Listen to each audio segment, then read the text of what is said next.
Spider-Man No Way Home is finally in theaters. I hope you guys got a chance to go see the film because I absolutely loved it. But this review is going to be full of spoilers now, so you've been warned. If you haven't seen the film, just go see it now. Stop what you're doing and go see Spider-Man No Way Home. I'm not going to be able to talk about every single thing I loved about this film because it would be a very long video, and honestly, there are just some things I'm going to forget about. I haven't done a spoiler review for a new film in a while, but I feel like I have to. There's so much about this film I want to talk about. In my spoiler-free review, I talked about the plot and how I couldn't really say details about it because it would be spoilers. But here I want to talk about why I love the plot so much. So Doctor Strange and Peter botch a spell, and all these different people are coming from the multiverse that know who Peter Parker is. And so we get all these old villains from old Spider-Man movies to appear. We first see Doc Ock, we eventually see Electro, Green Goblin, all these people. And my biggest concern going in this film was that they were just going to be there for like a second. They're going to say like one line that we would remember, like Green Goblin being like, Godspeed, Spider-Man, and then disappear. And not really bring anything to the plot, just thrown in there for fan service. And that is not the case at all. I love what they did with the villains here. They bring them back, but their purpose there is why Peter Parker is such a great hero. Peter Parker always does a difficult thing. And when he hears their stories and what's eventually going to happen to him, he feels like he has to save these people. Even though it's not technically his fault, but he feels like it's his responsibility to make sure these people are all right, even though they're villains. And like I said in my review, that is just perfect for Peter Parker's character. So these villains being in this film, in a way, develops Tom Holland's Peter Parker in many different ways. They're there for a reason. Yes, it's very fun to see them. I honestly cannot believe I got to see Doc Ock, Electro, Green Goblin, Sandman, Lizard, all these villains again. It's something I never thought in my mind would ever be possible. It seemed like a pipe dream, but it happened. It's fucking crazy that it happened, and it worked.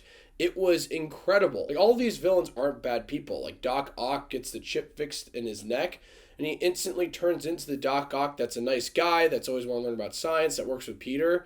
It's brilliant. It's really smart writing. It's respectful of the original films. It actually develops those films a little bit more. I wasn't expecting that at all. But now we'll talk about the big spoiler of the movie. The big thing that people have been speculating for years, and it finally happened. We got Toby Mcguire and Andrew Garfield back as Spider-Man, and it's something, like I just said, I never thought in my life I would ever see again. It's honestly too good to be true. I can't believe I'm actually talking about a new Spider-Man movie with Toby Mcguire and Andrew Garfield. I can't believe they pulled this off, and they did it so well. And I love how they're introduced. It's not like this big epic moment where Tom Holland's in a fight with all these villains, he's about to get killed, or something like that's going to happen, and then all of a sudden we see more webs come into frame, and then Andrew Garfield and Toby Mcguire have this epic entrance. No, they open up a portal, and they see Spider-Man in an alley, and I'm like, oh, I recognize that suit. I recognize that suit from very far away, and it was Andrew Garfield. And I'll talk about Andrew Garfield first. He was probably the most surprising part about this film. Now, the Andrew Garfield Amazing Spider-Man movies. I think Andrew Garfield does a great job as Peter Parker and Spider-Man. I just don't really like those films that much. I just think they have issues with filmmaking. It's nothing to do with the performances. I actually like Andrew Garfield a lot.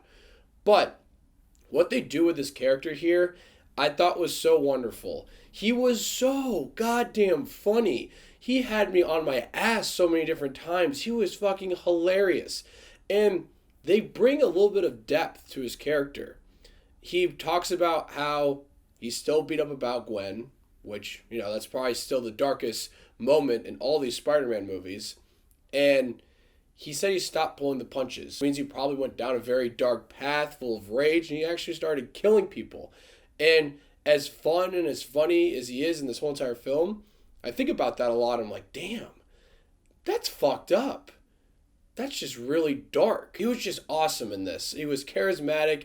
I love when he's just hanging from the ceiling and MJ's like, yeah, prove more to me. And he's like, what are you talking about? And then now we'll talk about Toby Mcguire, because he comes in very soon after that. And I love his entrance too. He just walks in and Ned's like, oh, it's just some random guy. Like, that is brilliant. And I can't lie, I instantly teared up when I saw Toby Mcguire on screen again. It's just something from my childhood. I said in my review that those Spider-Man movies really helped me shape me as a person, my love for movies. But I mostly mean for those Sam Raimi Toby Mcguire movies. I've seen Spider-Man 1, 2, and 3 over 30 times each. Those films just mean so much to me, and seeing them back on screen, it was something I never thought I would ever see again. And there's one point towards the end of the film where he's talking to Doc Ock, and they have this wonderful moment where Doc Ock's like, Peter, you're all grown up. Like, how you been? And Peter's like, oh, just trying to do better. And they play Danny Elfman's Responsibility theme. One of my favorite themes ever in a movie. It's still by far my favorite Spider-Man theme. And I got instant chills.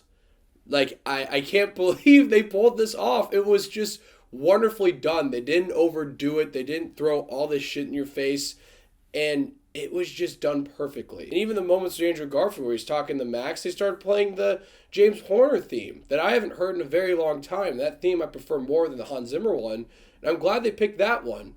Respect to James Horner as well. Rest in peace. Like I said before, I don't like those Amazing Spider-Man movies nearly as much as I like the Sam Raimi ones. But when I heard that theme again, I just got chills. I haven't felt this much nostalgia in a movie ever. I mean, really, ever. Glad they introduced Toby Mcguire and Andrew Garfield earlier on in the movie, because we get all these wonderful moments where those three Spider-Mans are interacting. I love when they keep asking Toby Mcguire about how he shoots webs, how it's very weird it comes out of his body while they have to use web shooters. My favorite part of the movie is probably when those three are just talking about, like, the supervillains they fought. And Andrew Garfield's like, I'm lame. I fought a Russian guy in a rhino suit. And Toby Mcguire's just like, no, you're amazing. You're amazing.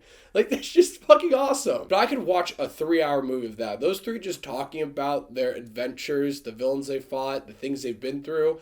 It was just wonderful writing. They nailed it. Like, they absolutely nailed it in that part. And I love when they're fighting and they're not doing well as a team because they've all only really fought alone, except for Tom Holland. And Tom Holland's like, I was in the Avengers. And Tom McGuire's like, that's awesome. What is that?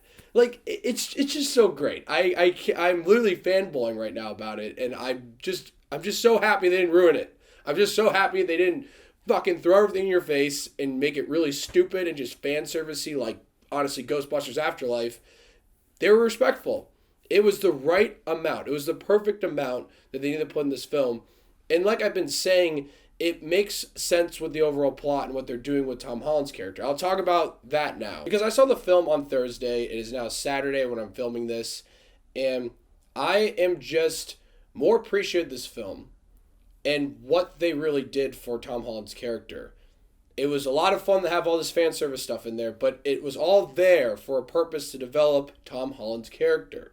I read somewhere where someone made a great point about this new Home Spider-Man trilogy. In Spider-Man Homecoming, Peter is this really excited kid that wants to become an Avenger, and then he learns what it really means to become an Avenger, and he becomes a better person from that. In Far From Home, he learns what it means to be an actual hero, what he needs to do to achieve that, and then in No Way Home, this is the most important message for Spider-Man. He now understands the responsibility of being Spider-Man. Because early in the movie, Peter, MJ, and Ned are talking about going to college. He's like, oh, we'll go to MIT. There's crime in Boston. I could do my Spider-Man thing there. And you realize as the movie progresses, Peter is understanding more and more about the responsibility of being Spider-Man. He probably shouldn't go to college. Or maybe he could go to college, but stay in New York. He's got to help people. That's not his purpose. And Aunt May even says a line right before she is killed, with great power comes great responsibility. And at first I'm like, okay, they're just using the line again. But it was there for a purpose, because when the three Peters come together, they all heard that line before.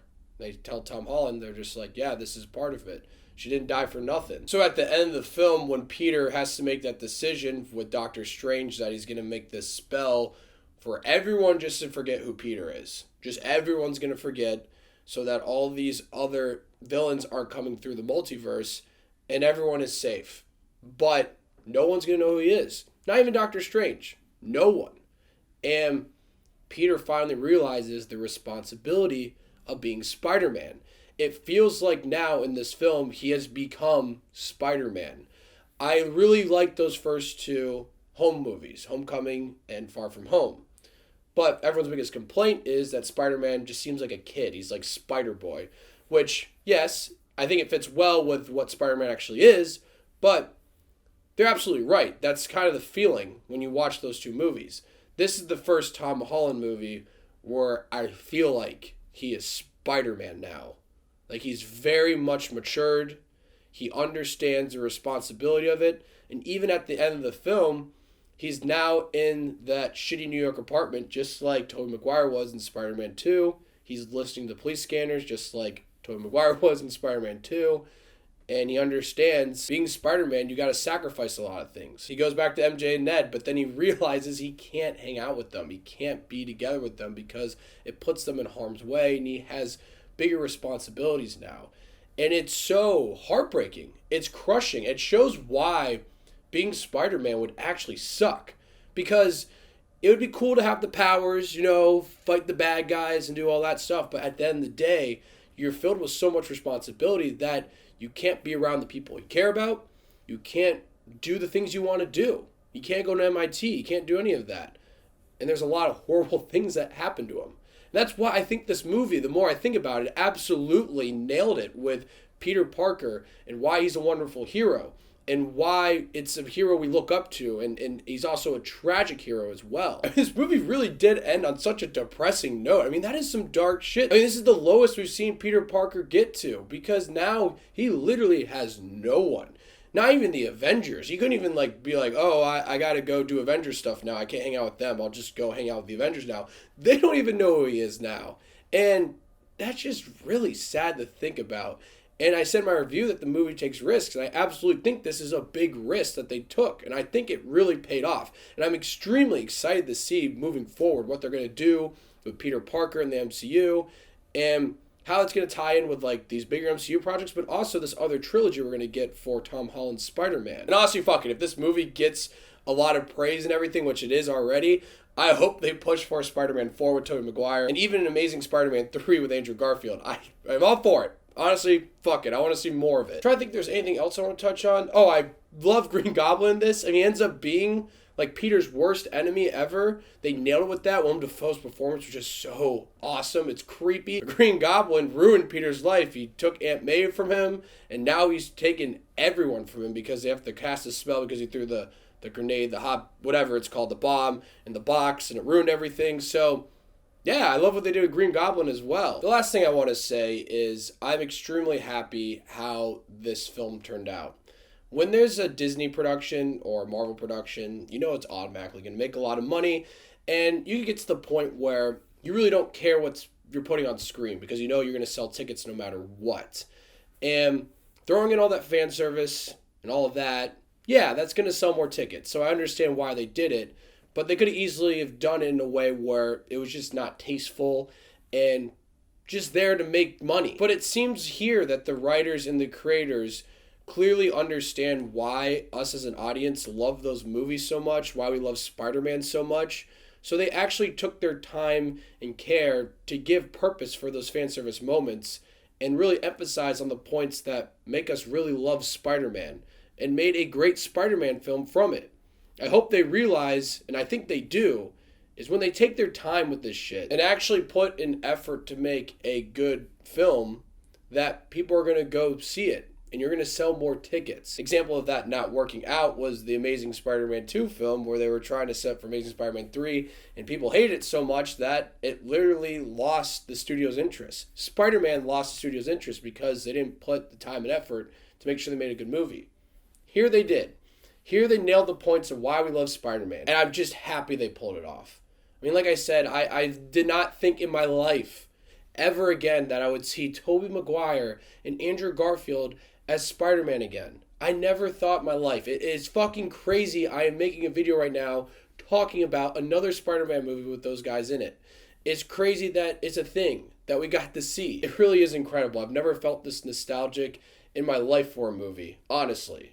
Yes, it's not my favorite movie ever, and it's not even my favorite Spider-Man movie ever, but I've never had a feeling like this seeing a film. And honestly, thank you for pulling it off. Thank you for not ruining it. Thank you for just making another great Spider-Man film. So I'll just leave it at that. I'll end the video here. So for Spider-Man No Way Home, love the film. I want to know what you guys thought of it. What was your favorite part? full of spoilers. I don't care. Put in the comment section. This is a spoiler review. So please let me know. I am curious to hear. And thank you so much for watching. Click here to see more of Dave's Takes.